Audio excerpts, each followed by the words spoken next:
안녕하세요.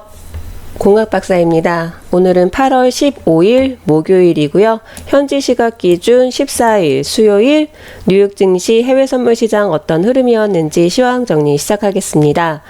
어제 뉴욕 증시에서 주요 지수는 미국의 국채 금리가 역전된 데 따른 경기 침체 공포로 모두 폭락했습니다. 어제 시황 정리로 공유 드리면서 10년물과 2년물의 수익률 곡선이 1베이시스 포인트 남짓에 불과하고 심상치 않은 움직임을 보이고 있다라고 말씀드렸었는데요. 현지 시각 기준으로 오전 7시께 미국 국채 10년물 금리가 1.619 그리고 2년물 금리가 1.628%로 기록되면서 10년물 금리가 더 낮아지면서 역전 현상이 발생하게 된 것이지요. 자료에 의하면 가장 최근 시점의 2년물과 10년물 금리 역전은 2005년 12월이었는데요. 그로부터 2년 후에 글로벌 금융위기가 발발하면서 경기 침체가 발생했고요. 최근에는 금리차가 대폭 좁혀졌던 와중에 중국, 독일 등 주요 경제국의 지표가 일제히 부진했던 점이 수익률 곡선 역전을 촉발한 것으로 풀이되고 있습니다. 그저께는 중국의 7월 산업 생산 17년 만에 최저치 증가율이었다라고 공유 드렸었고, 영국의 GDP 국민 총생산이죠. 역성장했다라는 거 소식 전해드렸었고요. 그리고 독일도 GDP가 감소하는 등의 흐름을 보이고 있습니다. 그런데 미국뿐만이 아니라 금리 역전 현상이 지금 영국에서도 이미 발생이 되었다라는 소식인 거죠. 하지만 일각에서는, 그리고 대표적으로 최근에 제닛 옐런 전 연준 의장이 이번 수익률 곡선 역전은 덜 정확한 신호일 수도 있다는 등의 경기 침체 신호가 아닐 수도 있다라는 반론이 나왔지만 시장의 우려를 누그러뜨리지는 못한 것으로 보입니다. 이에 따라서 연준의 금리 인하에 대한 압박은 더 강해질 수밖에 없을 텐데요. 트럼프 대통령과 나바로 국장 또한 가장 큰 문제는 지금 현재 연준의 금리 정책이다라고 비난했습니다. 올릴 때는 급하게 올리더니 내릴 때는 왜 이렇게 찔끔찔끔 오랜 시간이 걸리느냐, 이런 비난을 했던 거죠. 이 밖에도 미국은 대중국 관세부가 연기를 하는 것과 관련해서도 크리스마스 쇼핑 시즌을 앞두고 미국 소비자들에게 피해를 주지 않기 위한 조치인 거지 중국에 양보한 것은 아니야 라는 견해도 표했습니다. 거기다 나바로 국장은 미국과 중국 간에 해결해야 할 문제는 여전히 진전되지 않고 남아있다라고 밝혔습니다. 거기에다가 홍콩 시위의 무력 진압 가능성 등 정치적 불확실성 요인들도 해결의 조짐이 보이지 않으면서 결국 금리 역전의 직격탄을 맞은 은행주가 굉장히 큰 폭의 하락을 보였고요. 결국 주요 3대 지수 어저께 폭락장 보여주었습니다. 기술주 중심의 나스닥 지수네요. 3.02% 하락 마감했고요. S&P 500 지수는 2.93% 하락, 그리고 다우 지수 3.05% 하락했습니다. 수요일 날에는 화요일이었죠. 깜짝 급등을 하더니 어제는 급등한 것 이상으로 반납을 하는 등 역시 변동성이 굉장히 강했던 것 같습니다. 국제 유가 또한 미국의 금리 역전으로 경기 침체 공포 심리가 발발하면서 3.3% 급락했습니다. 경기가 나빠질 것이라는 부정적인 전망, 그리고 위험 자산으로의 투자 심리는 얼어붙을 수밖에 없는 데다가 경기가 나빠진다는 건 원유 수요가 줄어들게 될 것이라는 우려감을 강하게 나타내지요. 거기에다가 어제 미국의 원유 재고 발표도 있었는데 시장에서는 210만 배럴가량 감소할 것이라고 예측했지만 오히려 158만 배럴 증가하면서 유가의 지지력이 되어주지는 못한 것 같습니다.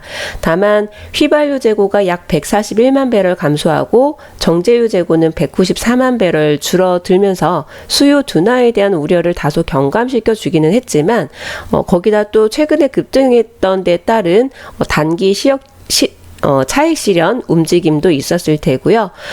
추후에 산유국의 감산 여부가 국제 유가의 지지가 되어줄지 아닐지도 중요한 관건이 될 수 있겠습니다. 어저께 뉴욕 증시 국제 유가 급락장을 맞이하는 와중에 국제 금값은 이와 같은 글로벌 경기 침체 우려로 인해서 0.9% 상승했습니다. 독일의 2분기 GDP 성장률이 전분기 대비 마이너스 0.1을 기록해서 역성장을 나타냈고, 그리고 영국도 마찬가지로 역성장 공유 드렸었고, 중국의 7월 산업 생산도 증가율도 17년 만에 최저치를 기록하는 등 주요 국가들의 경제 지표가 부진한 데다가 강력한 경기 침체 신호로 여겨지는 10년물과 2년물 수익률 역전 현상은 미국 뿐만이 아닌 영국에서도 역전되면서 글로벌 경기 침체 우려감이 커진 상황이지요. 여기에 따라서 골드 결국에는 0.9% 상승했는데요. 지금 현재 시각 9시 17분입니다. 오늘 경제지표 발표 일정이 9시 30분에 대거 몰려있지요. 골드 선물 상품의 변동성을 키워주는 상품이기 때문에 포지션을 갖고 계신 분들이라면 반드시 MIT 설정을 좀 해두셔야 될 것 같습니다. 이 밖에도 오늘 경제지표 발표 일정으로는 11시와 10시 15분에 예정되어 있고요.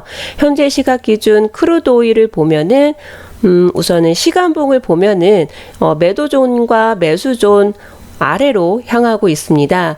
오늘 유럽 증시 개장 직후로 해서 쭉 하락 흐름을 보여주다가 지금 반등을 하고 있는 모습을 보여주고 있는데요. 3분봉 기준으로도 크게는 TV 매도 신호가 이미 나왔었습니다. 그러면 이 가격이 만약에 상승하게 된다면 TW 매도 신호 구간을 기다려 봄직하고, 그 TW 매도 신호와 HFCP의 매도 신호가 맞는지 한번 확인을 해볼 필요가 있겠고요. 시간봉 기준으로는 현재는 매도 진입 근거가 시점이 없는 상황인 거죠.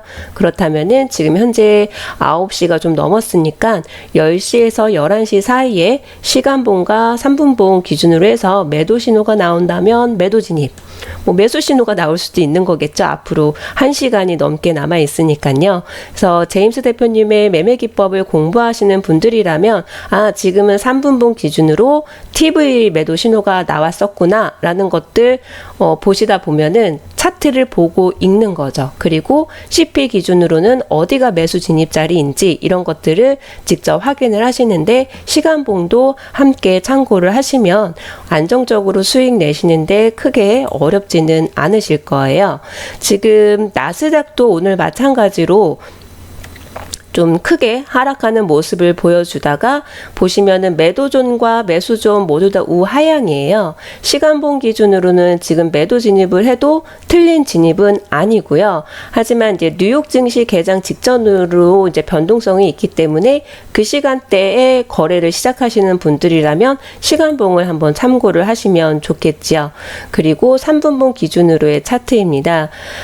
우선은 오늘 골드 상품이 먼저 움직여줄지 어떤 상품이 움직여줄지는 모르겠지만 전체적으로 시간봉 기준으로 봤을 때 매수가 우위인 상태인지 매도가 우위인 상태인지 한번 점검하고, 그리고 3분봉 기준으로도 TV 매도 신호가 있는지, TW 매도 신호가 있는지, TW 매수 신호가 있는지 이런 것들을 미리 카운팅을 하시면 거래하는데 훨씬 더 안정적으로 꾸준하게 누적 수익 쌓는데 도움이 되실 수 있을 거라고 믿습니다.